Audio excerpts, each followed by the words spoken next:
আজ একটা চিকেনের নতুন রেসিপি রান্না করলাম। চিকেনটা আগে থেকে ধুয়ে রেখেছিলাম, তারপরে অল্প একটু তেল দিলাম, পরিমাণ মতো নুন দিলাম, পরে আবার লাগিয়ে দেবো।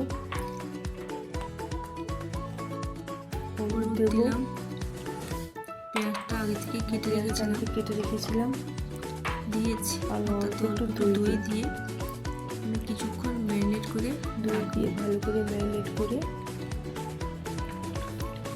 15-20 মিনিট চাপা দিয়ে আমি ওটা রেখে দেবো। ভালো করে মাখতে হবে। আদা রসুন বেটে নেবো, আদাটা বেটে নেবো, সঙ্গে চারমগজ আর পোস্ত আমি একসাথেই বাটবো।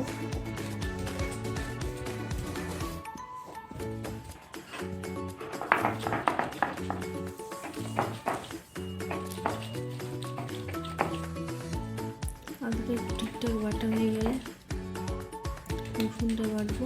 রসুনটা বাটা খেতে করে রেখেছি, রসুন আর বাটবো না।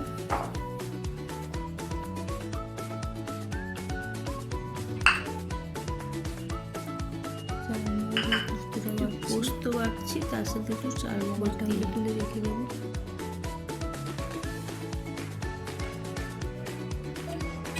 এবার পেঁয়াজটা একটু রেখে নেবো। পেঁয়াজটা একটু তুলে নিচ্ছি।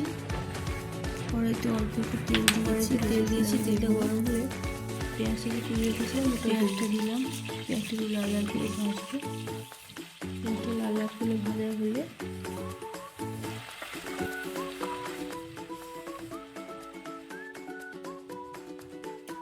এরপর আমি আদা দিচ্ছি, ওতে একটু হলুদ দিব।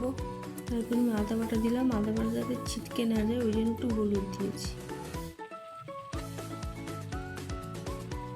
চারমগজ আর চারমগজ বাটাটা দিয়ে দিলাম। চারমগজ পোস্ত বাটা দিলে খাবার টেস্টটাই অন্যরকম হয়।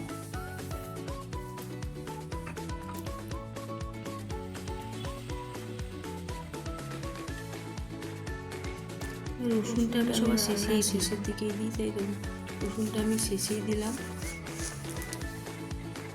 চিনি আমি দেবো না, অল্প লঙ্কার গুঁড়ো দিচ্ছি, এটা ঝালই হবে। কাশ্মীরি লঙ্কা গুঁড়ো এটা নয়, লঙ্কা গুঁড়ো ওটা একটু ঝাল হবে তরকারি। জল দিচ্ছি যাতে লেগে না যায় নিচে।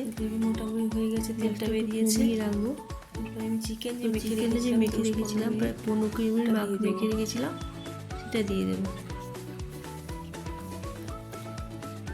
নাড়াচাড়া করে ঢাকিয়ে দেবো। করবো কিছুক্ষণ পরে ঢাকাটা করে দেখলাম একটু সেদ্ধ হয়েছে নাকি। ওটাই সেদ্ধ দিয়ে তেলটা বেরোবে।